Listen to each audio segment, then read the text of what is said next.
자, 생명 시스템을 좀 할게요. 생명 시스템을 우리가 한 두 번은 한 친구도 있을 거예요, 사실은. 알고 보면. 하여튼 여러 번 하는 거죠, 우리는. 생명 시스템은 이제 기본 단위가 세포입니다, 기본 단위가. 네, 세포가 모여서 조직되고, 조직이 모여서 기관이 되고, 기관이 모여서 개체가 됩니다. 그래서 이런 어떤 시스템이라는 단어가 붙으면 하나 이상의 구성 요소들이 서로 상호작용하여 복잡하게 연결되어 있는 집합체를 시스템이라고 얘기합니다. 이런 용어를 씁니다. 세포는 생명 시스템의 구조적 기능적 단위에 해당하고, 조직은 모양과 기능이 비슷한 세포들의 모임이고요. 상피 조직, 근육 조직, 신경 조직, 결합 조직 등이 있고, 이런 게 또 모이면은 기관이 되는데, 기관은 여러 조직이 모여, 이런 말이 들어가야 돼. 고유한 형태와 기능을 나타내는 것, 그게 기관이고, 위, 심장, 간, 폐, 콩팥 등이 있습니다. 개체는 여러 기관이 모여 고유의 구조와 기능을 가지고 생명 활동을 하는 독립된 하나의 생물체, 이런 걸 개체라고 합니다. 개체. 세포는 원핵세포라는 게 있고 진핵세포라고 하는 게 있는데, 원핵세포는 핵막이 없어요. 핵막. 핵과 막으로 둘러싸여 있는 세포 소기관이 없다. 그 다음에 원형의 DNA가 세포들에 퍼져 있다. 그러니까 DNA가 있긴 있는데 핵 안에 있는 게 아니다라는 겁니다. 이런 거는 원핵세포로 이루어져 있는 건 세균이 있습니다. 세균. 네. 세균이 있고, 나머지는 진핵세포입니다. 진핵세포. 핵이나 세포막, 세포질 이런 걸로 이루어져 있고, 세포 소기관들이 어떤 막으로 되어 있는 세포 소기관을 가지고 있습니다. 진핵세포는. 나머지 뭐 식물, 동물 뭐 이런 애들은 다 진핵세포로 이루어져 있어요. 그 다음에 핵은 안에 유전물질인 DNA가 들어있고 유전현상을 나타내게 하며 세포의 생명활동 조절하는 중추가 되고요. 리보솜은 RNA로 전달된 유전 정보를 이용해서 단백질을 합성하는 그런 기관입니다. 단백질을 합성합니다. 리보솜은. 소포체는 세포 내에서 일어나는 물질의 이동에 관여한다.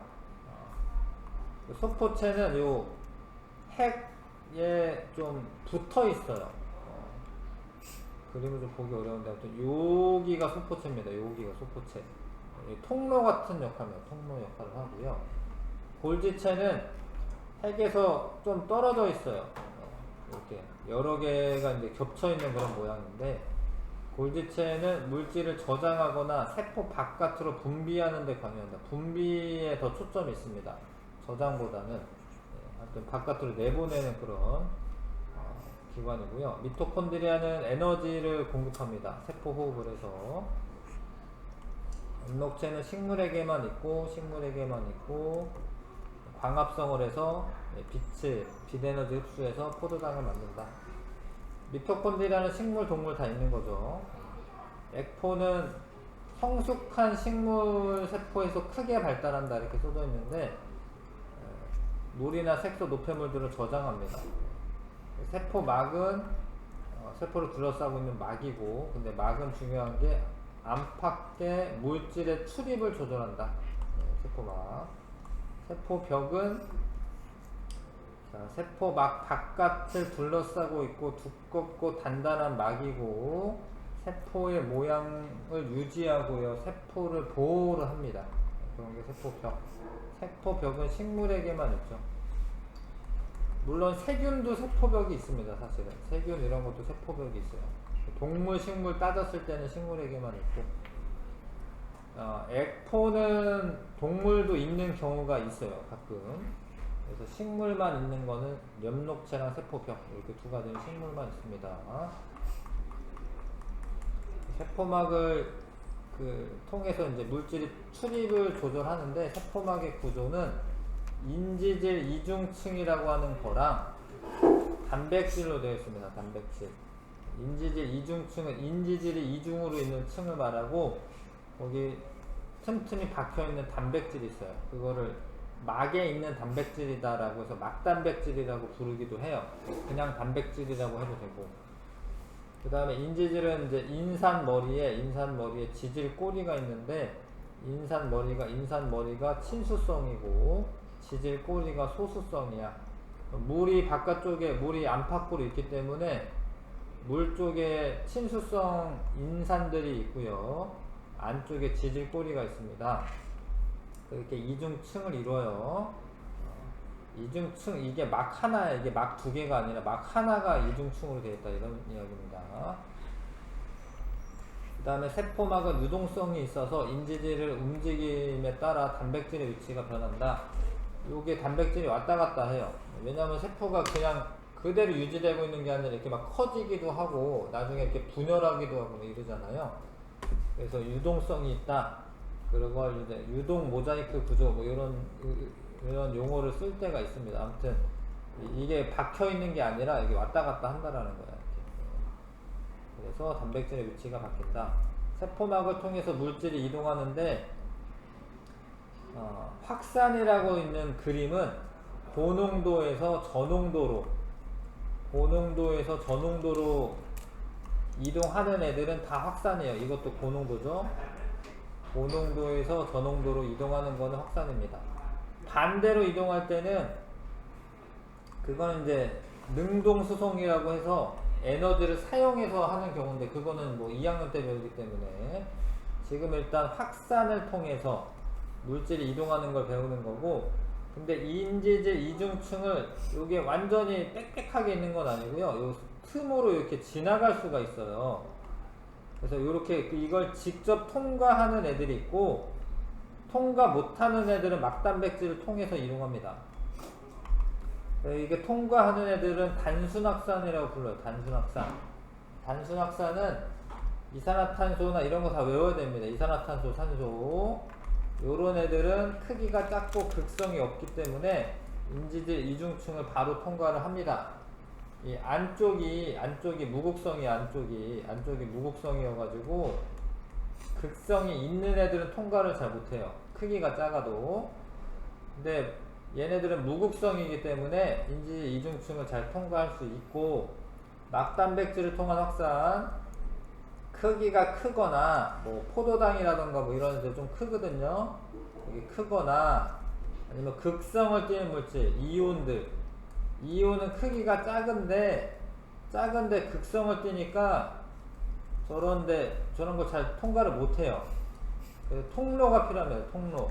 막단백질을 통해서 이동을 해야 됩니다. 외우셔야 됩니다. 이게 이런 거 다 외우는 겁니다. 다 얘기하는 거 다 외우는 거예요. 목창다. 그래서 이렇게 확산으로 이동할 때 요런 애들은 이제 보통 우리가 용질이라고 보시면 돼. 용질이라고 보는데, 삼투는 용질이 이동하는 게 아니고요, 물이 이동하는 거예요. 물. 그러니까 용질의 농도로 따지자면 물이 고농도가 있고 저농도가 있는데, 저농도에서 고농도로 물이 이동하는 겁니다. 그러니까 저농도, 고농도는 사실 용질을 따지는 거야. 용질. 근데 물 입장에서는 저농도라고 말하는 애가 사실은 물이 많은 거예요. 물은 고농도예요. 헷갈릴 수는 있지만, 아무튼 저농도에서 고농도로 물이 이동하는 거를 삼투라고 한다. 삼투도 확산이야. 확산. 왜냐면 물이 많은 데서 적은 데로 가는 거기 때문에. 근데 왜 그래야 되냐면, 그 반투막이라고 하는 게 중간에 있어요. 반투막. 세포막도 반투가속 막입니다. 그럼 좀 큰 애들은 못 통과를 하고 작은 애들은 왔다 갔다 할 수 있는데, 이게 자연적인 현상이야. 이게 농도차가 나잖아요. 그 농도차를 줄이는 쪽으로 이동합니다. 그래서 물이 이동해. 근데 아예 고농도에서 저농도로 아예 안 이동하는 건 아닌데, 저농도에서 고농도로 이동하는 애가 더 많은 거예요. 그거를 좀 아셔야 됩니다. 전부 다 물이 저농도에서 고농도로만 가는 게 아니고, 고농도에서 저농도로 오는 애들도 있어요. 그래서 근데 그러다 보면 어떻게 되냐, 물이 이동해가지고 지금 이 고농도에 있는 애들이 물이 더 많아졌죠. 그래서 나중에는 농도가 똑같아져. 그때까지는 이제 이런 식으로 이동을 한다. 3투 현상으로. 선택적 투과성이라고 하는 말은 통과시킬 애만 통과하는 거예요. 다 통과하는 게 아닙니다. 그래서 세포막이 선택적 투과성을 한다. 근데 세포벽은 아니야. 세포벽은 전투과성 막이고, 선택적 투과성이 있는 막은 세포막이고, 식물에 있는 세포벽 있죠. 세포벽. 그거는 그냥 다 통과하는 거예요. 그거는 전투과성이에요.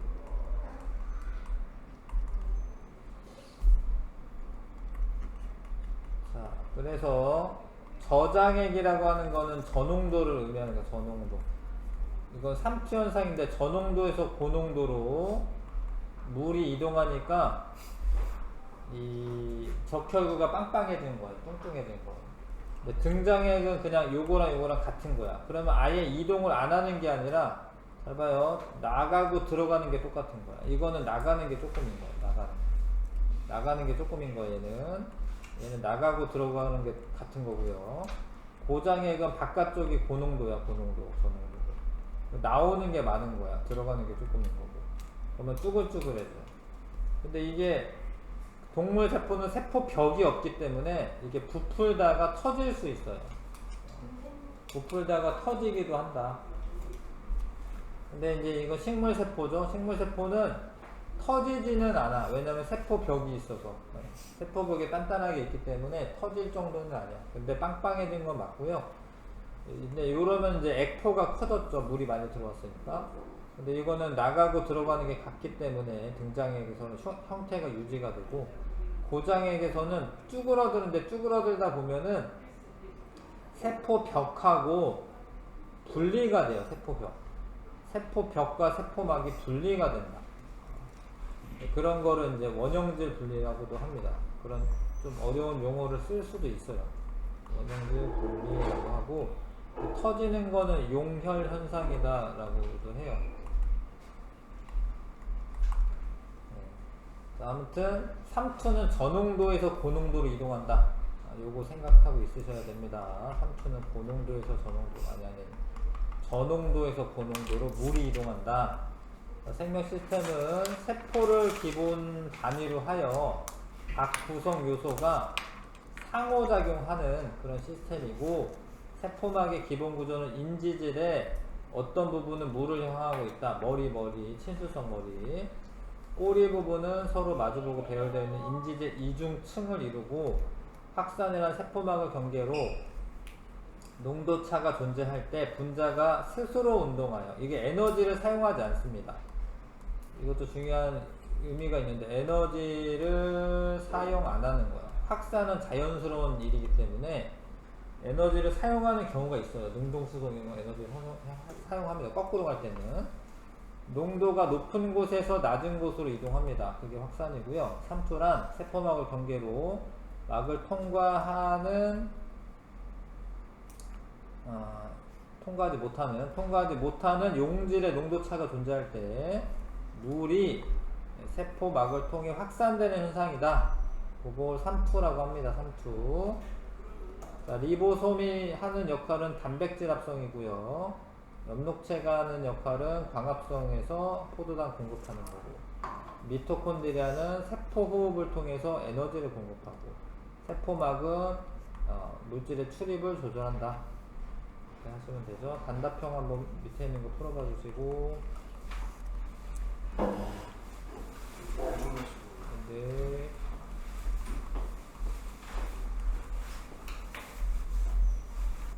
되도록이면 오늘 아무튼 생명과학 부분도 내용 정리 다 하겠습니다. 그 다음에 문제를 계속 풀어가지고 연습을 하는 거죠.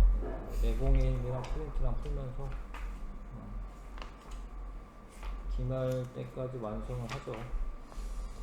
되도록이면 다 100점 맞는 게 정상인데, 우리가 여러 번 하거든요. 지금 뭐 문제 풀이하고 뭐 이러면은 뭐 한 5-6번은 할걸. 내용 정리만 또 한 3번은 하고. 자, 생명 시스템의 구성 단계에 대해 설명하시오. 세포가 모여서 조직이 되고, 이런 걸 구성 단계라고 해. 조직이 모여서 기관이 되고. 이거는 뭐 따로따로 보는 게 아니잖아요. 그러니까 설명하니까 뭐 서술해야겠지만 개체가 되는 건데, 식물 같은 경우에는 조직계가 따로 있죠. 그렇죠? 그거 아시죠? 조직계는 식물만 있는 겁니다. 식물만. 기관계가 따로 있는 거는 동물이죠. 그렇죠? 그거 아시죠? 기관계가 따로 있는 건 동물이다. 자, 어떤 물질의 농도가 높은 곳에서 낮은 곳으로 세포막을 통해 이동하는 방식을 확산이라고. 확산.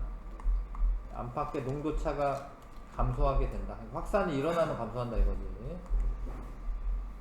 적혈구와 양파 세포를 증류수에 담갔을 때 나타나는 것. 증류수는 순수한 물만 있는 거예요. 그러면은 얘는 저농도가 되는 겁니다. 저농도. 그러면은 삼투현상으로 저농도에 있는 물이 적혈구 안이나 그 세포 안으로 들어가죠. 그래서 세포의 크기가 커지게 되는 거죠.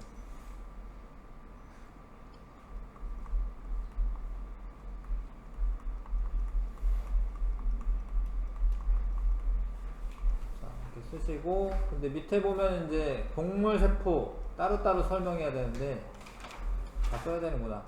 적혈구는 세포가 부풀다가 터진다라는 거죠. 부풀다가 터진다.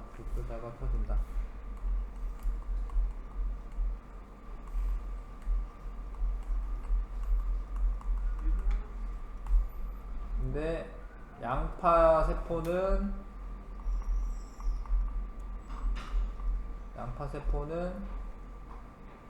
부풀기는 하는데 터지진 않는다.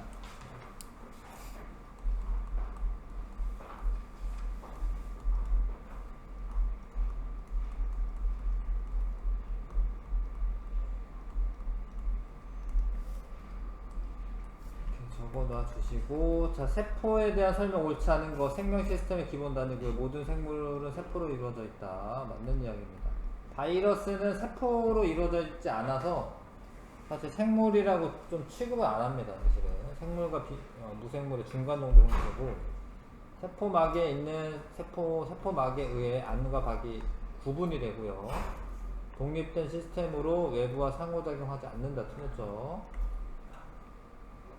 외부와 상호작용하죠. 세포 소기관들의 상호작용을 통해 생명활동이 이루어진다. 맞고요.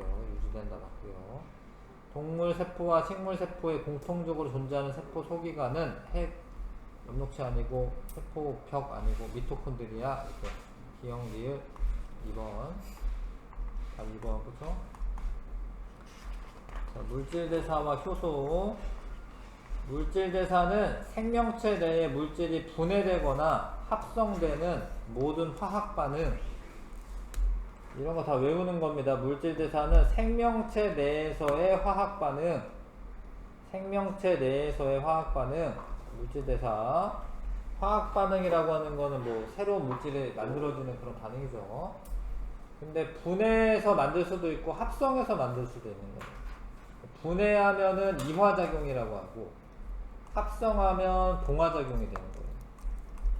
동화작용은 합성을 하는데, 합성하게 되면 분자가 커지잖아요. 저분자에서 고분자로 가는 게 동화작용. 합성. 뭐뭐뭐 합성, 광합성. 고분자에서 저분자로 분해하는 게 이화작용. 동화작용, 이화작용 이렇게 부릅니다. 동화작용이 일어날 때 에너지가 들어가야 됩니다. 에너지 흡수해야 됩니다. 에너지 흡수. 근데 이화작용이 일어나면 결합이 끊어지면서 에너지가 방출된다. 근데 이게 생명체 내에서 일어나려면 이런 화학 반응을 효소를 통해서 일어난대요. 효소가 있어야 돼요. 효소는 단백질로 되어 있는 겁니다. 단백질로. 동화작용은 작은 분자가 큰 분자로 합성되는 반응인데 에너지를 흡수하게 되고요. 단백질 광합성이나 단백질 합성 등 이런 게 동화작용, 뭐뭐뭐 합성 이런 거 동화작용. 이화작용은 큰 분자가 작은 분자로 분해되는 건데요. 에너지가 방출되면서 반려반응이면서 세포호흡, 소화 이런 거는 이화작용이라고 합니다. 세포호흡과 연소의 비교. 세포호흡은 생명체 내에서 일어나는 물질 대사를 말하는 거고, 연소는 그냥 바깥에서 태우는 거죠. 이런 물질 대사는 체온 범위 내에서 일어납니다. 36.5도 정도. 근데 보통 뭐 종이 이런 거 태우려고 하잖아? 그러면 바라점 이상 온도가 돼야 돼요. 400도씨 이상 가열해야 돼. 400도씨 이상. 그리고 세포호흡을 하게 되면 여러 단계를 거쳐서 에너지가 조금씩 나와요. 에너지가 한꺼번에 나오지 않습니다. 한꺼번에 나오면 뭐 밥 먹었는데 막 불타가지고 막 죽을 수도 있고 막 이런 겁니다. 에너지가 조금씩 나와야 되고 단계적으로. 연소는 이제 한 방에 에너지가 많이 나와요. 빛과 열과 함께. 생성물은 똑같아요. 근데 포도당을 연소하면은 이산화탄소 물 나오고요. 그러니까 포도당 이제 팔거든요. 포도당 갖다 태우면 타요. 막 설탕 같은 것도 잘 탑니다. 설탕 그런 거 타잖아. 그럼 이산화탄소 물 나오고, 우리가 밥을 먹어. 그럼 포도당으로 분해한 다음에 또 분해하잖아요. 그럼 이제 이산화탄소 물 똑같이 나옵니다. 에너지가 방출돼요. 자, 그 다음에 물질 대사에서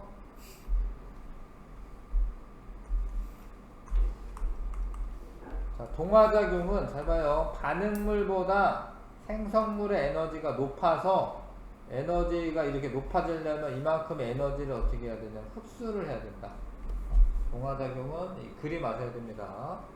에너지, 반응물의 에너지보다 생성물의 에너지가 높기 때문에 에너지 흡수해야 하고, 이화작용은 반응물의 에너지가 생성물의 에너지보다 높아서 남는 에너지만큼이 방출되는 겁니다. 에너지 남는 것만큼 방출되는 거야.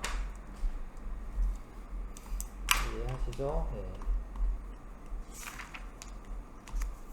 그 다음에 자, 광합성과 호흡. 광합성이 일어날 때는 이산화탄소와 물을 가지고요, 동화작용이 일어나는 거. 동화작용, 그쵸?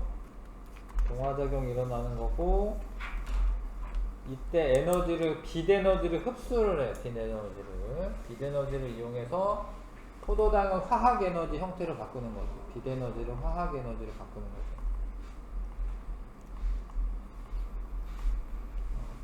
근데 세포호흡, 이제 이렇게 만든 애를, 포도당을 우리가 뭐 식물한테 먹어가지고 흡수를 하면 이거를 분해를 합니다. 분해를 하면서 나오는 에너지가 이게 화학에너지인데, 얘는 화학에너지인데, 화학에너지를 분해하면서 열에너지와 ATP를 바꿉니다.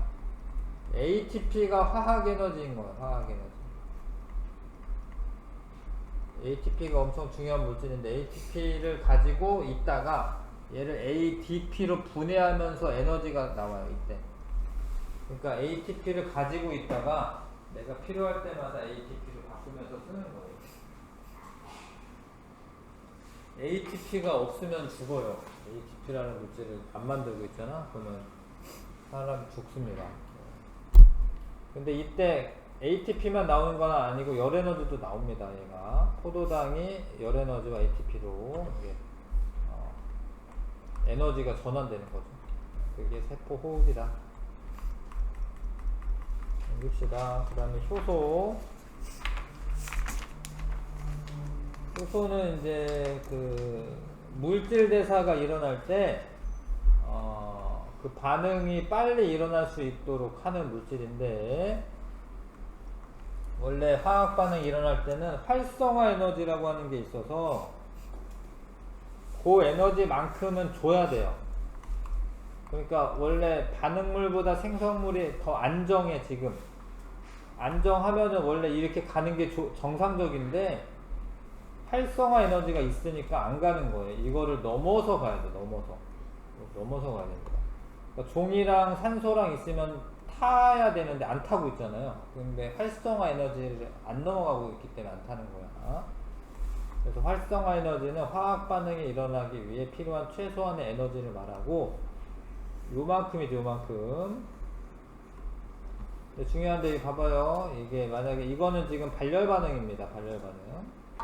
근데 흡열 반응의 경우에는 활성화 에너지가 요만큼이 아니라 이만큼이 활성화 에너지가 되는 거예요. 반응물에서부터 꼭대기까지가 활성화 에너지입니다.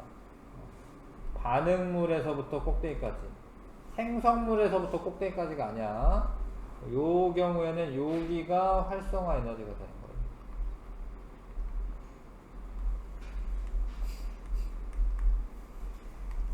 자, 그래서 효소가 없을 때는 이만큼이야, 활성화 에너지가. 근데 효소가 있으면 활성화 에너지가 낮아져요. 그러면은 에너지가 조금만 올라가도 돼. 반응이 잘 가.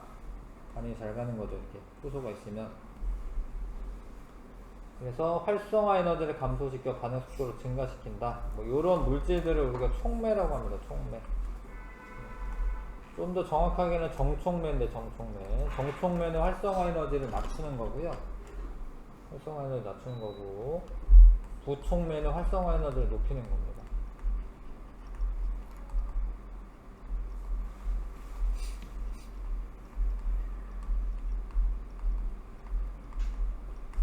근데 촉매는 반응물은 아니야. 그러니까 효소가 있으면은 그게 반응을 더 빨리 일으키는 거지.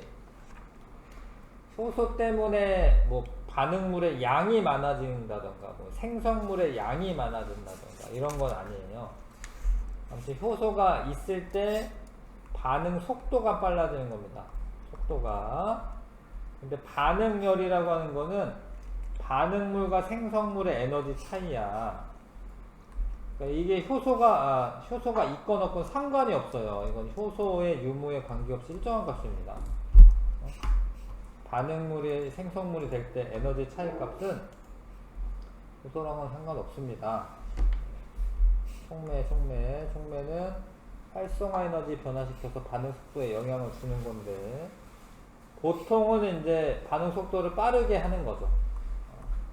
근데 이걸 높여서 느리게 하는 애도 있다. 부촉매 같은 애도 있다. 그 다음에 효소는 원래 단백질로 되어 있고요. 입체 구조로 갖습니다. 입체 구조를. 고유의 입체 구조를. 그래서 설탕, 요거는 이제 슈크레이스라고 하는 효소인데 설탕을 분해하는, 설탕만 분해가 되고 엿당이나 셀룰로스는 분해가 안 되는 거죠. 그런 거를 기질 특이성이다라고 해요. 기질 특이성. 반응물을 기질이라고도 하고, 기질과 결합하는 부위가 딱 이렇게 정해져 있기 때문에 요 맞는 애만 딱 결합할 수가 있어요. 그런 거를 이제 기질 특이성이라고 합니다. 입체 구조에 들어맞는 기질과 결합하여 활성화 에너지를 낮춘다. 특정 기질하고만 결합하기 때문에 이거를 기질 특이성이라고 합니다.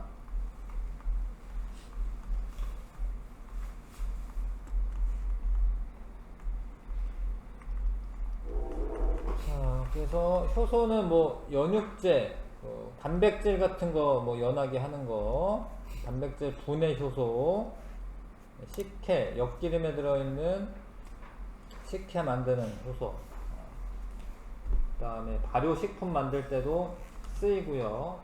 생활용품, 효소 세제, 화장품, 치약 등이 쓰입니다. 의료 분야에도 쓰이는데 묘 검사지, 포도당 산화효소, 혈당 측정기, 포도당 산화효소, 소화제, 소화효소, 혈전용해제, 혈전용해효소 이런 것 등이 쓰인다.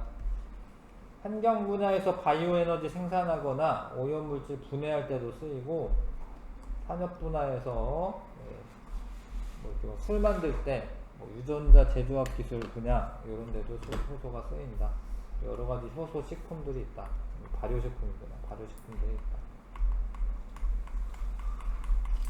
개념 체크. 동화작용은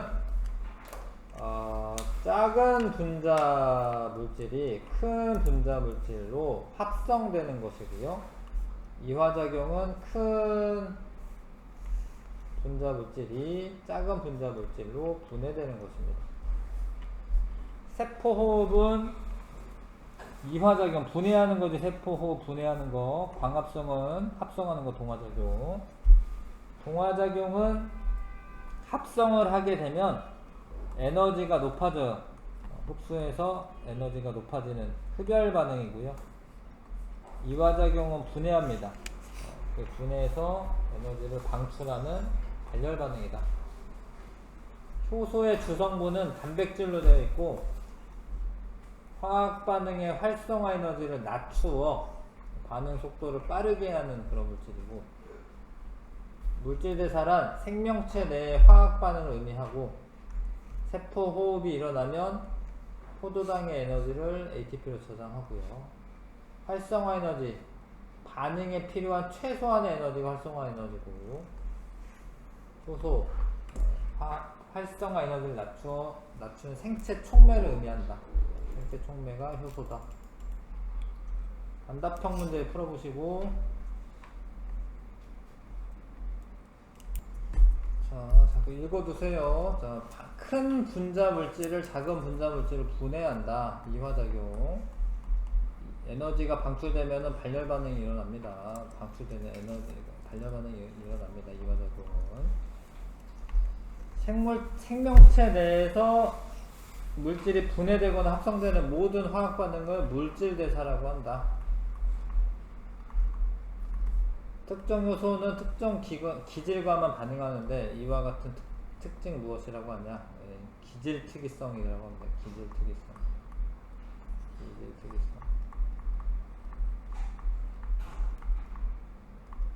화학 반응이 일어나기 위해 필요한 최소한의 에너지를 활성화 에너지.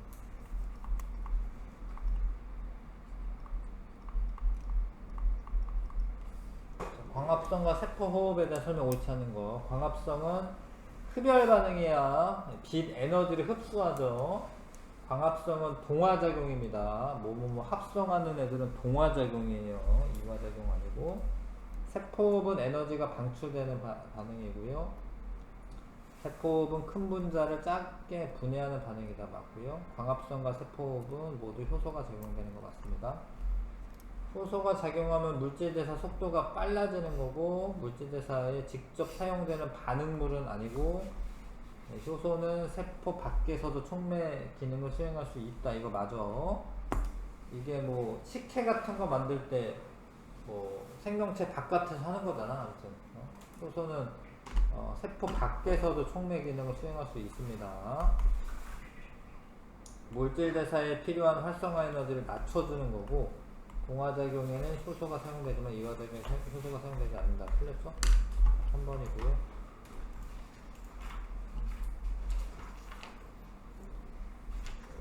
오늘 이제 내용은 생명 시스템 다 할 건데 5분만 쉬었다가 잠깐만 쉬었다 할게요. 자, 생명 시스템 대해서 정보 흐름. 그러니까 정보가 담겨 있는 데는 일단 DNA에 담겨 있는 거야. DNA. 엄마 아빠한테서 받은 게 DNA예요. DNA. 그래서 그게 DNA에 있는 정보가 RNA로 전달된 다음에 RNA가 그 세포질에 있는 리보솜에 가서 단백질을 만듭니다. 근데 결국에는 단백질이 활동하면서 생명 현상이 일어나요. 그래서 이제 유전자는 DNA와 RNA를 말하고, 그 안에 있는 정보가 단백질을 만드는 데 쓰이는 겁니다. 그렇죠? 그런 흐름이 있다. 정보의 흐름이 있다. 유전자는 유전 정보를 저장하고 있는 유전 물질은, 말이 이상한데? 유전 정보를 저장하는 유전 물질은, 내가 잘못 말했구나. 유전 정보를 저장하는 유전 물질은 세포 핵 속에 있는 DNA이다.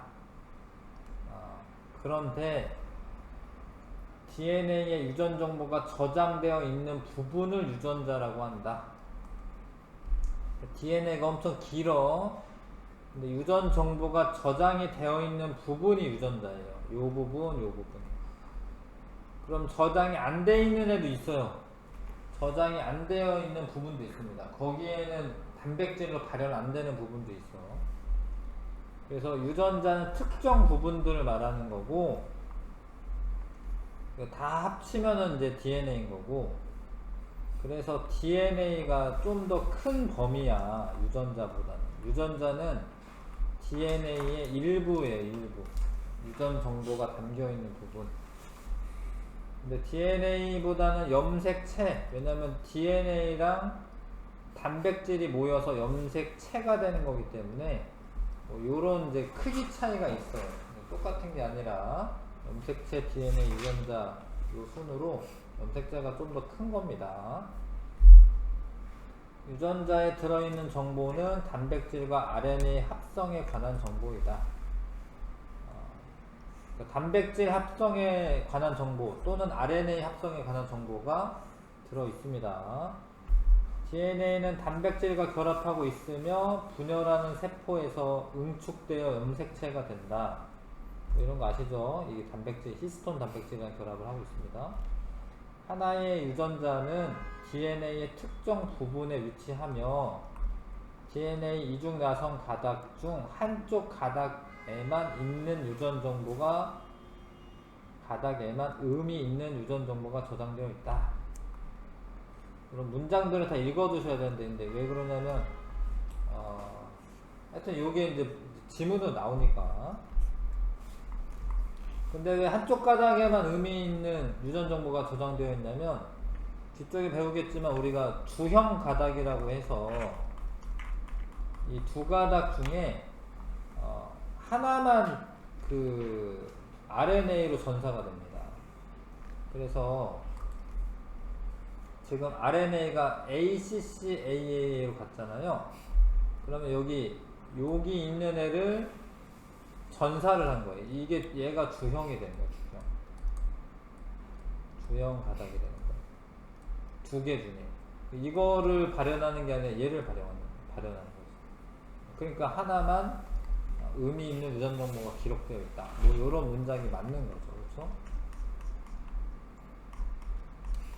자꾸 읽어두셔. 책을 읽어야 돼요.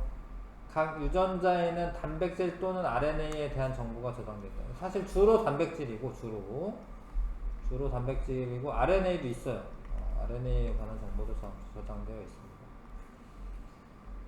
그 다음에 유전자와 단백질. 유전자는 4종류의 염기 A, T, G, C 순으로 외우는 게 좋긴 해요. 왜냐면 A랑 T랑 서로 요 짝이고 요 G, C가 짝입니다. 상보적인 결합이다 뭐 이렇게 얘기하죠. 자, 배열 순서에 따라 단백질 20종류 아미노산 배열 순서에 대한 정보가 저장되어 있습니다. 이 정보를 이용해서 단백질이 만들어지면 단백질이 효소 등으로 작용해 개체의 여러 유전 형질이 나타난다. 예를 들어서 붉은 꽃 유전자가 있는 부분이 있어. 거기 있는 부분을 이용해서 어떤 단백질을 만들었어요. 붉은 색소 합성 효소.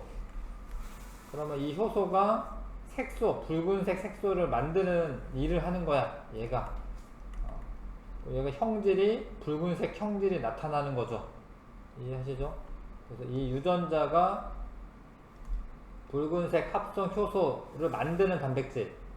그러면 붉은색 색소를 합성해. 그러면은 얘 형질이 붉은색으로 나타나는 거죠. 이런 식의 흐름이 있다. 이거를 이제 유전 정보의 흐름을 용어가 있습니다. 이거를 생명 중심 원리라고 합니다. 이런 말을 붙인 거죠. 이 프랜시스 크릭이 제안한 개념으로 생명체 유전 정보가 형질로 발현되는 과정을 설명하는 원리를 이렇게 생명 중심 원리다 이렇게 얘기합니다. 자, DNA에서 RNA로 전사를 해요. 전사. RNA를 합성합니다. 그런 과정은 바로 옆쪽에 다 나와 이제. 그러면 RNA가 요게 핵에서 일어나 핵. 요거 만드는 거는 핵에서 일어나요. 핵. 그러니까 전사는 핵에서 일어나요. 핵에서. 그래서 요 애가 요 핵공이라는 게 있어요. 핵공. 핵공을 통해서 나와서 요게 유전 정보가 발현되는 요 과정 번역되는 과정은 리보솜에서 일어납니다. 리보솜. RNA로 전사됐다가 RNA 유전 정보를 번역을 하게 되면 단백질을 만들 수가 있습니다. 전사, 번역 뭐 이런 용어를 쓰셔야 합니다. 자, 다시 유전 정보 저장. 유전 정보는 DNA의 염기의 순서, 서열이 순서야, 서열. 염기 서열에 저장되어 있는데 염기가 DNA의 네 종류가 ACC, AAA, CC, G, AGT 뭐 이렇게 배열이 되어 있으면 DNA에 있는 이 세 개는 3염기 조합이라고 부르고요. 요게 나중에 RNA에서는 이런 애가 코돈이라고 하는 게 돼요. 코돈. DNA에서 부르는 용어랑 RNA에서 부르는 용어가 달라요. DNA에서 부르는 용어랑 RNA에서 부르는 용어가 다릅니다. 코돈이라고 하고 요건 3염기 조합이라고 합니다. 코돈을 거쳐서 아미노산으로 이제 번역이 되는 거죠. DNA에서 RNA로 갈 때는 전사라고 해요. 전사. 복사랑 비슷한데 복사는 아예 똑같이 하는 거고요.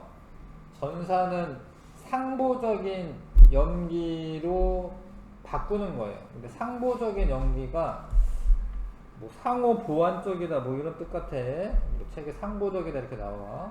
ACC는 DNA가 ACC가 있으면 여기 RNA가 있고 A랑 원래 T랑 짝이잖아요. DNA에서는. 근데 RNA는 T가 없고 유라실이 있습니다. 그래서 A 대신에 U로 바뀌는 거죠. C랑 G랑 짝이잖아. 그쵸? 이게 G. 이렇게 아예 복사는 아니잖아요. ACC는 ACC로 간 게 아니잖아. 그래서 요런 거를 이제 전사라고, 전사. 그 다음에 여기 AA가 있으면 UUU로 전사합니다. CCG가 있으면 GGC로 전사하고 AGT가 있으면 A의 T가 짝인데 T 대신에 U가 와야 되고요. UCA 여기는 T가 A로 오는 게 맞아요. 이런 식으로 전사하고 요런 애들은 3염기 조합 용어가 달라. 3염기 조합이라고 얘기하고 요런 애들은 코돈이라고 해요. 코돈이라고 부릅니다. 이런 거를 다른 말로 뭐 유전 암호 뭐 이렇게 해도 얘기해. 그런 용어들을 자꾸 읽어두세요. 이게 유전 암호라고 표현도 해. 그래서 3염기 조합은 왜 근데 세 개가 한 쌍을 이루어야 하냐 그건데 만약에 하나가 하나의 아미노산을 지정할 수가 없잖아요. 그러니까 만약에 DNA가 20종류가 있어.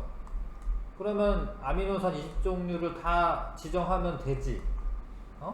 A는 A 지정하고 B는 B 지정하고 뭐 이런 식으로. 뭐 그럴 수 있는데 그렇진 않아. 얘는 4개밖에 없어요. 그러면 한 줄, 두 줄 있으면 4, 4, 16, 16개야. 조합이 16개잖아요. 그쵸? 이거 아시죠? 경우의 수가 16개 나오잖아요. 그러면 16개밖에 지정을 못하잖아. 그래서 3염기 조합이 돼야지 64가지 경우가 나옵니다. 64가지면은 20가지를 모두 다 지정할 수 있죠? 그런데 남는 애도 생기지? 그러면은 괜찮아요. 남는 거는. 왜냐면 이제 여러 개가 하나를 지정하면 되기 때문에 남는 거는 상관없습니다. 모자란 게 문제지 남는 거는 괜찮아요. 그래서 코돈도 64가지가 나오죠.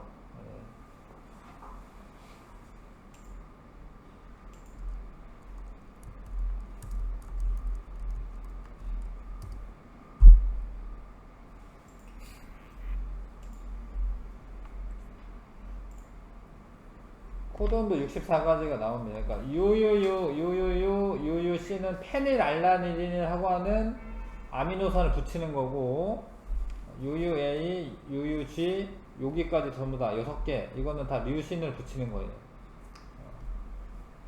남아도 된다. 근데 좀 이제 생2까지 배우고 뭐 이러다 보면 이게 쭉 여러 개 있는 것들 가운데 UAG라고 하는 코돈이 붙어 있는 것부터 시작을 합니다. 이게 게시 코돈이라는 게 게시. 여기서부터 붙여라 이런 명령어가 있습니다. 희한하게도 게시 코돈이 있고 이렇게 붙여나가다 보면 한참 붙여나가다 보면 끊어야 되거든요. 그러면 이게 종결 코돈이라는 것도 있습니다. 엄청 컴퓨터 같아요. 생명체가 종결 코돈이 있습니다. 그래서 여기서부터 시작해가지고 막 붙인 다음에 여기서 끝나는 겁니다. 근데 이렇게 요런 애들은 아르지닌 붙이면 돼요. 요런 애는 세린 붙이면 되고. 그래서 3염기 조합으로 있어야지 20가지 아미노산을 전부 다 지정할 수가 있는 거예요. 이해하시죠? 네. 그러니까 두 줄만 있으면 2개 가지고는 16가지밖에 못합니다. 자, 전사, DNA 한쪽 가닥을 주형으로 해서, 주형 가닥이라고 해요. 주형 가닥. 주형 가닥으로 해서 상보적인 서열, A 대신에는 U고요. T 대신에는 A고, DNA가 RNA로 전사될 때 G 대신에는 C고, C 대신에는 G가 옵니다. RNA가 합성이 되고 DNA 유전 정보가 RNA로 전달되는 이런 과정을 전사라고 한다. 전사. 번역은 전사된 RNA가 리보솜에 결합을 한 다음에 RNA의 코돈이 지정하는 아미노산이 리보솜으로 운반되어 와서 아미노산 간의 펩타이드 결합이 형성되어 단백질을 합성하는 게 번역이다. 번역. 그래서 그 애들이 형질을 발현한다. 그 애가 뭔 일을 다 하는 겁니다. 알아서 일을 하면은 내가 요런 형질이 되는 겁니다. 단백질은 효소나 호르몬의 주성분이며 특별한 기능을 담당하기도 한다. 단백질의 기능을 통해 생물의 형질이 결정된다. 자, 아시겠죠? 요 중에 지금 얘가 주형입니다. 주형. 얘가 주형이에요. 주형 가닥. 그거를 코돈을 만들고 여기까지는 어디서 해? 여기까지는 전사하는 과정은 핵 속에서 핵에서 핵. 근데 요거 번역하는 거는 리보솜에서 리보솜. 코돈에 해당하는 아미노산을 각각 붙여나가면 된다. 근데 이게 엄청 희한한 게 요런 생명 중심 원리가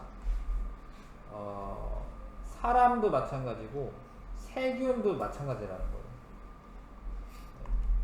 사람이나 세균이나 다 원리가 똑같다라는 거예요. 그래서 사람에 있는 유전자를 대장균에 넣잖아? 그러면 사람이 필요한 단백질을 만들어준다는 거예요. 대장균. 그래서 인슐린 같은 거를 대량 합성할 수가 있다는 거예요. 이런 거 사실은 신의 영역이죠, 사실은. DNA 잘라가지고 그 대장균한테 넣어요. 그럼 너 이 일 해 하고 이제 지정해 주는 거예요. 그럼 그걸 알아서 합니다. 엄청 희한한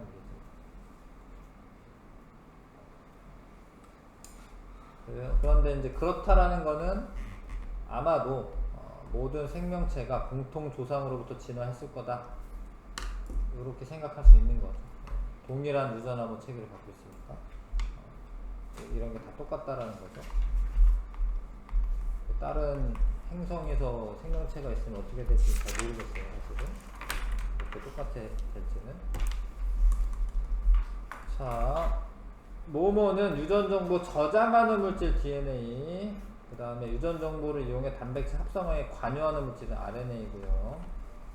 DNA에 들어있는 유전정보를 전사하는 과정을 통해서 RNA로 전달되며 RNA는 번역을 해서 단백질 합성하게 됩니다. RNA의 번역 과정에서. 유전 정보는 유전자를 이루는 DNA의 염기 서열에 저장되어 있으며 ATGC 이런 게 염기죠, 염기. 이 정보에 따라 단백질의 아미노산 서열이 결정되고요. 무엇은 효소, 호르몬 등의 구성분으로 단백질이죠. 세포의 생명활동을 조절하여 생물 형질을 결정한다. 다음에 DNA를 구형으로 RNA 합성하는 게 전사. 단백질 기능을 통해 생물의 형질이 결정되는 형질의 발현. 코돈에 지정하 있는 대로 아미노산 연결해서 단백질 합성하는 거는 번역. 되시죠? 네, 요거 한번 단답형 OX 풀어보시죠.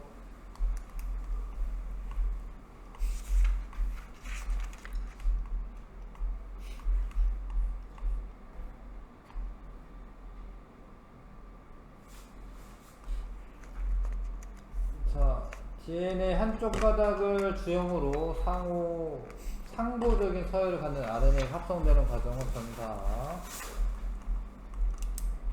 자, 4종의 염기를 이용하여 20종의 아미노산을 모두 지정하려면 하나의 아미노산을 지정하는 유전암은 최소한 3개는 돼야 된다. 3개. 몇 개의 염기가 조합되네. 3개. 3개 쓰면 되잖아. 그거를 아무튼 그거를 3염기 조합이라고 부른다. 하나의 아미노산 지정하는 RNA 유전 정보를 무엇이라고 하냐? 그거를 코돈이라고 부른다. 그 다음에 DNA 염기 A로부터 전사되는 RNA 염기는 유라실입니다. 유라실. 한글도 알고 있으시고. 자, 유전은 자손이 부모를 닮는 현상이다. 뭐 그렇게 얘기해도 되죠. 예. 뭐 부모의 형질이 자손에게 전달되고 뭐 이런 그런 현상이죠. 유전 정보는 단백질에 저장되어 있는 게 아닙니다. 발현은 단백질로 되는 거고 정보는 DNA에 담겨 있는 거고. 유전자에 들어있는 정보는 단백질과 RNA 합성에 관한 정보이다. 맞네. 유전자에 이상이 생겼을 때 이상이 생기는 물질은 단백질이다. 뭐 그럴 수 있죠. 그거는 이제 여기서 설명을 내가 안 했는데 여기 남모양 적혈구 빈혈증 이거 있지. 요게 유전자 염기 하나가 바뀌어요. 그래서 코돈이 하나 바뀌고 코돈이 하나 바뀌어서 아미노산 하나가 바뀝니다. 그래서 헤모글로빈이 정상적인 모양은 원반 모양이거든요. 원반 모양. 근데 얘가 모양이 난 모양이 된다. 이렇게 초석달 뭐 이렇게 난 모양이 돼. 낫 알죠? 낫 아시죠? 이렇게 낫질 안 해거든요. 난 모양 적혈구 빈혈증은 유전자의 그 염기 하나가 단백질의 발현을 이렇게 따르게 시킨 거죠. 그래서 요거 4번 낫지요. 세포 내 정보의 흐름이 일어나는 순서 DNA에서 RNA에서 단백질 가는 거고 진핵세포에서 전사와 번역은 모두 핵 속에서 일어난다. 아닙니다. 전사는 핵 속에서 일어나고 번역은 핵 바깥에 있는 리보솜. 세균에서 사람에 이르기까지 거의 모든 생물은 동일한 유전정보 암호 체계를 사용한다. 이게 맞습니다. 35쪽 카탈레이스라고 하는 효소가 있습니다. 효소. 뭐 하는 효소냐면 과산화수소를 분해하는 효소입니다. 카탈레이스 침에 있는 거 침. 카탈레이스 침에 있지 않나? 아, 그거 아밀레이스구나. 미안해. 잘못 생각했습니다. 네. 감자나 혈액에 있습니다. 혈액에도 있고요. 감자에도 있고 간에도 있고 간인데 생간. 삶은 간 말고 혈액에 있습니다. 혈액에도 있어요. 그래서 아무튼 과산화수소랑 증류수랑 넣어도 기포가 조금밖에 안 생겨. 아예 안 생기는 않는데 사실은 조금 생깁니다. 근데 거기에 감자즙을 넣으면 막 생겨요. 그게 왜냐면 감자즙에 있는 카탈레이스 효소 때문에 과산화수소 분해하는 활성화 에너지가 낮아져서 기포가 발생하는 거죠. 근데 사실은 아예 변화 없지는 않은데 너무 느리니까 변화가 없는 것처럼 보입니다. 자, 그래서 C에서 기포 발생이 멈추었을 때 과산화수소 수용액을 추가로 더 넣으면 기포가 발생이 되냐? 기포가 발생하는데 요거는 지금 방금 이 교재에서는 빠져 있는 건데 기포가 발생합니다. 근데 그거는 왜 무슨 얘기냐면 멈췄다라는 거는 과산화수소 분해가 다 된 거예요. 분해가 다 된. 근데 효소는 중요한 게 이거예요. 효소는 재사용할 수 있어요. 재사용 가능. 그러니까 카탈레이스는 남아있는 거예요. 그러니까 또 넣어줘도 얘는 그대로 있기 때문에 기포는 발생하는 겁니다. 이해하세요? 그러니까 효소는 반응물이 아니고 촉매이기 때문에 반응물이면 효소가 다 분해돼서 뭐 없어지거나 이랬으면 소용없는 건데 효소는 재사용이 가능하다. 화학 반응에서 효소에는 어떤 역할이냐? 활성화 에너지를 낮추어 활성화 에너지를 낮춰서 반응 속도를 빠르게 합니다. 반응 속도를 빠르게 한다.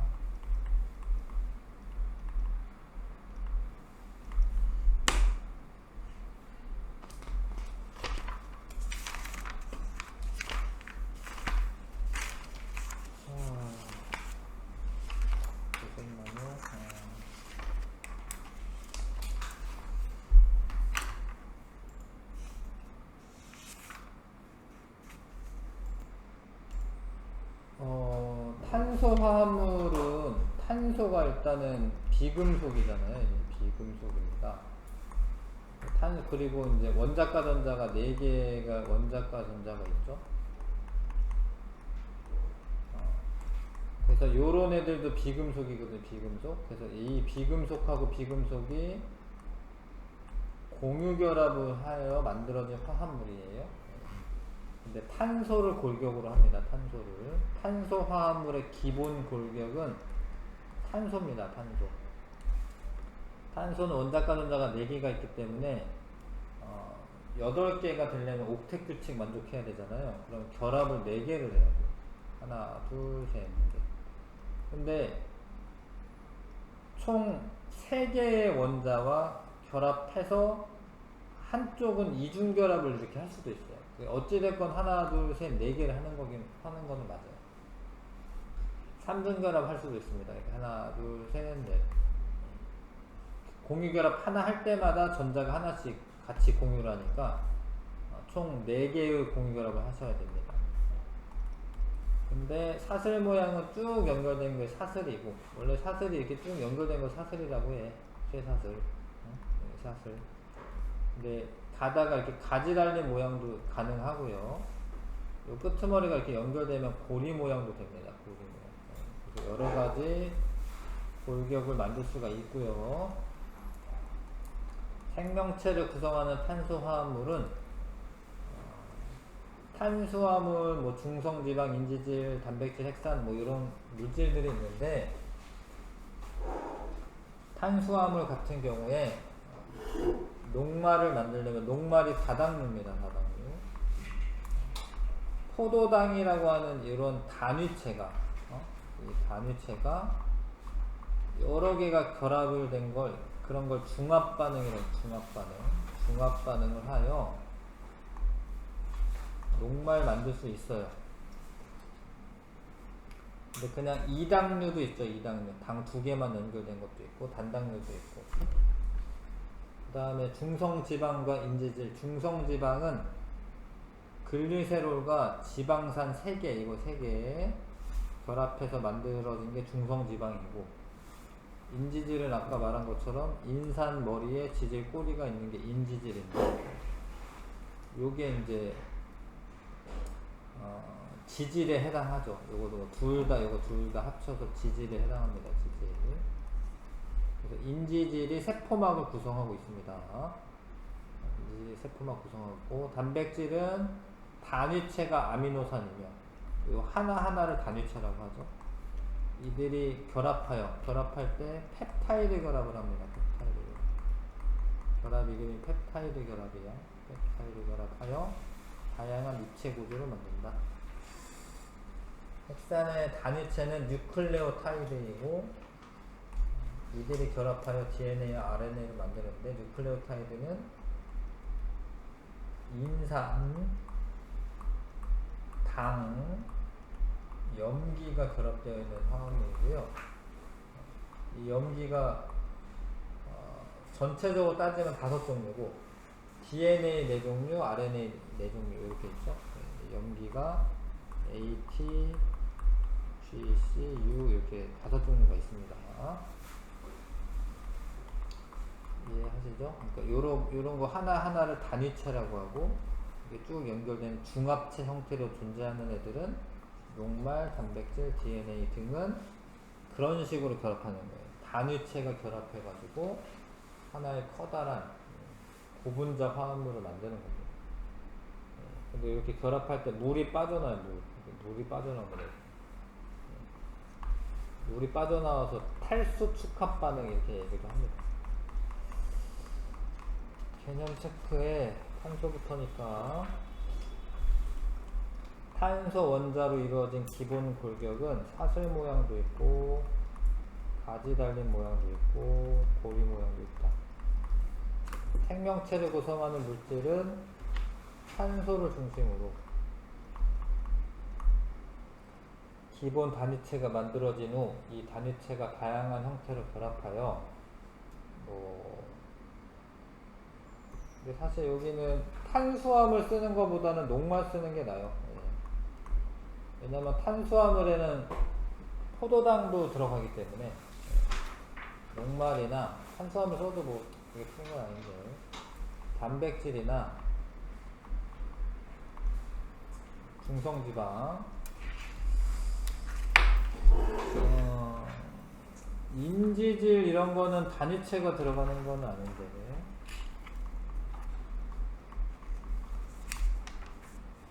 인지질 핵산이라고 써져 있긴 한데, 요거는 답을 인지질 쓰지 마시고 DNA나 RNA를 쓰는 게 나을 것 같아요. 인지질은 뭐 이렇게 단위체가 들어가서 중합 반응하는 건 아니거든요. 인산 머리와 지질 꼬리의 반응인데, 이렇게 쓰는 게 맞는 것 같아요. 이거 빼는 게 맞는 것 같습니다. 그 다음에 아미노산은 단백질의 단위체고, 포도당은 녹말이나 글리코젠, 그 다음에 뉴클레오타이드는 DNA나 RNA 단위체고요. 이걸 단위체라고 해야 되나? 이건 중합체라고 하기는 좀 어려운데, 글리세롤과 지방산이 아무튼 결합하면은 중성지방과 인지질이 되긴 해. 학교에서 어떻게 가르쳐주는지 모르겠네요. 이걸 단위체라고 말해야 되나? 넘어가겠습니다. 그 다음에 2번만 좀 풀어봐 주시고요.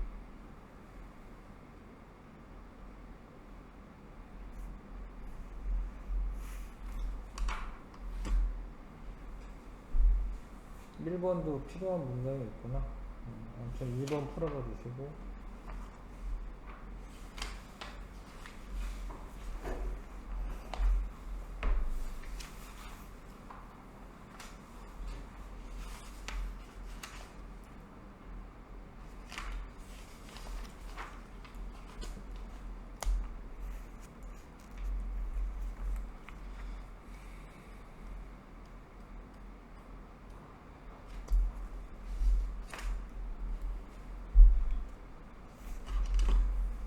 1번에 좀 필요한 부분만 할게요. 니은의 단위체 아미노산이다. 이게 단백질이거든요. 물 단백질.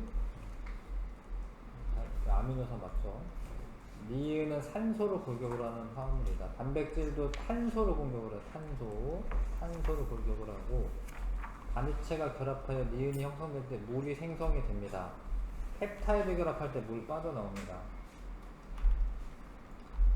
그 다음에 기억과 기억은 뭐 녹말 쓰면 되고, 여기 녹말 또는 DNA라고 되어 있는데 DNA죠. 유기물이고요. 탄소화합물이고요. 기억과 니은에 대한 설명이구나. 뼈대를 중심으로 하는 원소는 탄소고요. 탄소, 수소, 산소로 구성되어 있다.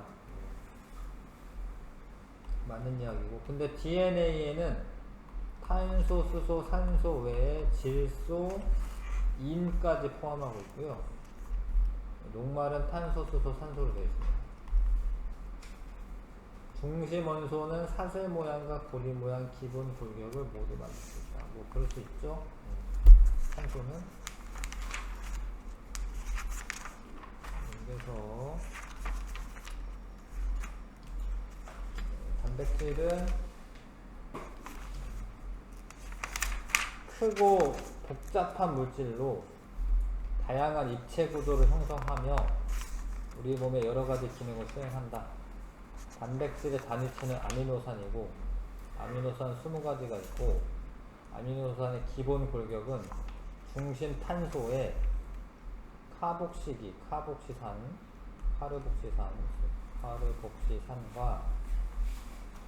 여기를 아민기 이렇게 가지고 있습니다. 그래서 이 R1에 해당하는 부분은 작용기라고 부르는 이 부분은 20가지가 있습니다. 20가지. 그러면 옆에 있는 아미노산이랑 아민기에 요 수소랑 이렇게 합쳐가지고 물이 빠져나옵니다. 물이 빠져나와요. 밑에 있네. 물이 빠져나옵니다. 물이 빠져나오면서 여기가 결합이 되면 요 부분을 펩타이드 결합이라고 하고, 요 부분을 펩타이드 결합이라고 하고, 펩타이드 결합. 근데 그게 한 번에 끝나는 게 아니라 옆에 쭉 계속돼요.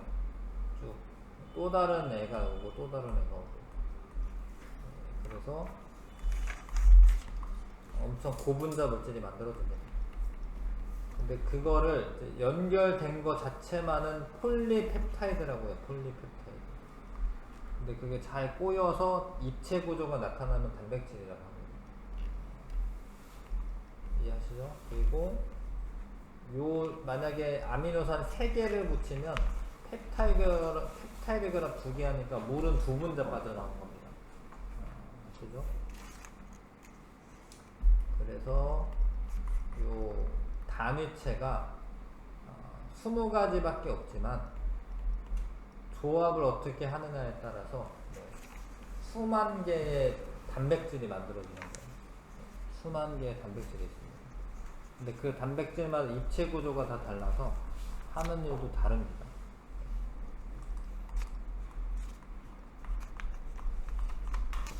단백질은 근육, 세포막 등 몸을 구성하는 성분으로 사용된다. 세포막에도 들어가죠. 아까 전에 막단백질 나왔었다. 막단백질. 근육에도 들어가고. 효소와 호르몬의 주성분으로 체내의 대사작용을 조절한다. 맞고요. 그 외에도 항체, 헤모글로빈 등과 같은 특수한 단백질이 체내에서 다양한 기능을 담당한다. 맞고요. 밥을 너무 안 먹어 그러면 에너지원으로도 씁니다. 근육이 빠지고 막 이럴 수 있습니다. 근데 단백질은 입체 구조가 중요한데 그 입체 구조가 온도나 pH에 의해서 쉽게 변할 수 있어요. 그래서 그 단백질이 잘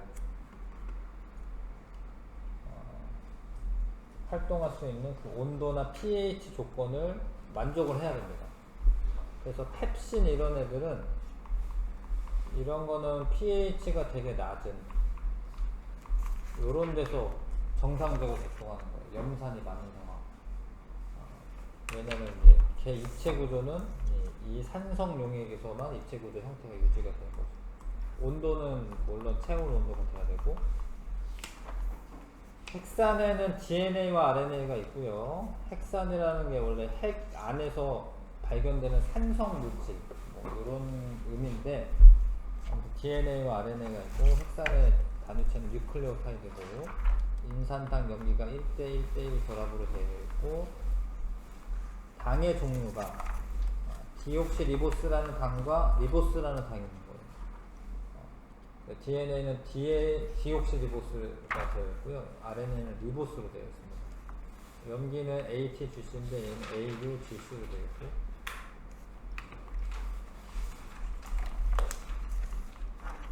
ATGC가 안쪽에 있고요. 안쪽에. 바깥쪽에는 인산당 결합을 해서 바깥쪽에는 인산당 뼈대로 되어 있고요. 인산과 당이 결합한 뼈대로 되어 있고, 골격이 되어 있고요. 안쪽에 아미노산들이 있습니다. 아미노산이 염기가 있습니다. 염기는 ATGC 짝을 이루고 있다. 근데 DNA는 이중나선 구조인데 RNA는 한 가닥만 있는 겁니다. 단일 구조입니다. 단일 가닥 구조고, 그다음에 핵산의 기능은 이것 때문에 여기에서 하나보다. 그러니까 생명 시스템 안 한다고 했죠. 이거 진도가 이상한데. 요거랑 결합해가지고 하면은 좋을 것 같습니다. DNA 유전 정보 저장돼 있고요.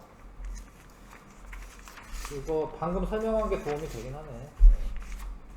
그 단백질 합성하는데 DNA의 유전 정보를 이용하는 거죠, 그렇죠? 그 다음에 이 유전 정보가 RNA로 전사했다가 그 유전 정보를 가지고 아미노산 붙여가지고 단백질 합성하는 거죠. 그러니까 부천 요거는 요거 때문에 이거 뒤에 밀어놨나 보다. 중간 때 안 봤나 봐요. 요 부분에 지금 생명 시스템에 연결되니까. 그 다음에 RNA에는 사실 여러 종류가 있습니다. mRNA, 지금 사실 우리가 얘기한 게 mRNA예요. 전사한 RNA가 mRNA입니다. 그 다음에 tRNA는 이거는 생투나 뭐 이런 데서 나올 법한 내용인데, 이거는 tRNA는 아미노산을 운반해주는 RNA이고, rRNA는 리보솜이 단백질만으로 되어 있는 게 아니라 rRNA도 같이 들어가 있어요. 그래서 이건 RNA 종류를 이야기해 준 건데, 요거까지 다 알 필요는 그렇게 없을 것 같고, RNA는 DNA의 유전 정보를 전달을 해준다. 리보솜에. 이렇게 알고 있으면 돼. 이 mRNA에 대해서 잘 알고 있으면 돼. 그러니까 이 아미노산을 끌고 오는 애가 tRNA이고요. 리보솜을 구성하는 애가 rRNA입니다. 근데 RNA가 하는 일은 이제 주로 우리가 배우는 건 mRNA에 대해서 배우는 거야. 그래서 DNA가 전사가 되고 그게 번역이 되면은 단백질 만들어진다. 개념 체크. 단백질의 단위체는 아미노산이고요. 결합 순서에 따라서 단백질의 종류가 구성되고, 결합 방법은 다 똑같은 거예요. 펩타이드 결합으로 결합하는 거니까. 단백질을 이루는 아미노산의 종류와 수, 결합 순서에 따라 단백질의 입체 구조가 결정되며 이에 따라서 다양한 기능을 담당하게 되고, 핵산의 단위체인 뉴클레오타이드는 당의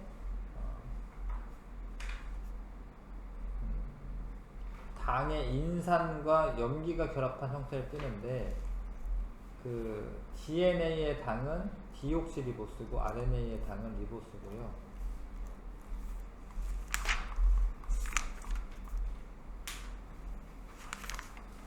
RNA는 한 가닥으로 되어 있고 폴리뉴클레오타이드로 되어 있고, DNA는 두 가닥으로 되어 있고, 무엇은 두 가닥의 폴리뉴클레오타이드가 DNA는 서로 동일한 염기 사이에 짝을 이루어. 동일한 건 아니죠. 염기가 다릅니다. 다릅니다. 상보적이죠, 상보적. 단백질은 이게 맞네요. 입체 구조가 다양하다. 한 가닥의 RNA죠.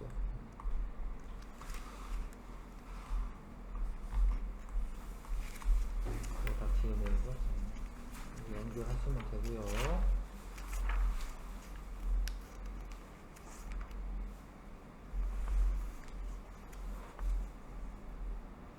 이중 야성 구조를 가지면 유전 정보가 나오고 맞는데 밑에 답이 틀린 거죠? 밑에 답을 보니까 1번 단백질이 지구수로 되어 있는데 내가 틀렸구나. 미안해. 1번 틀렸습니다. 단백질이 지구 틀렸어요. 자, 단답형 OX 문제 한번 풀어봐 주시고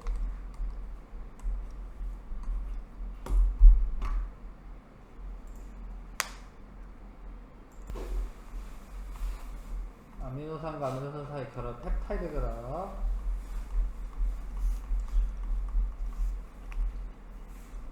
단백질은 효소나 호르몬, 뭐 항체 이런 거 주성분이고요.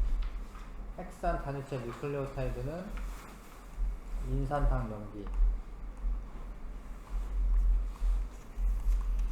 단백질 합성에 관여한 유전 정보를 저장하고 있는 물질은 DNA. 핵산, DNA, RNA가 있다 맞죠? 단위체 뉴클레오타이드다 맞죠?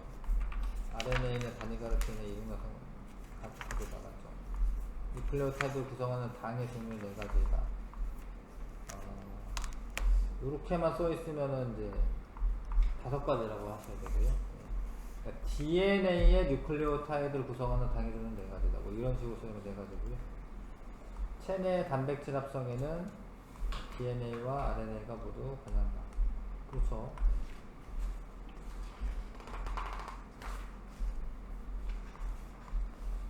예진이는 요쪽 부분에 시험 범위에 해당하는 부분 내신 기초부터 실력 상상까지 좀 풀어봐 주시고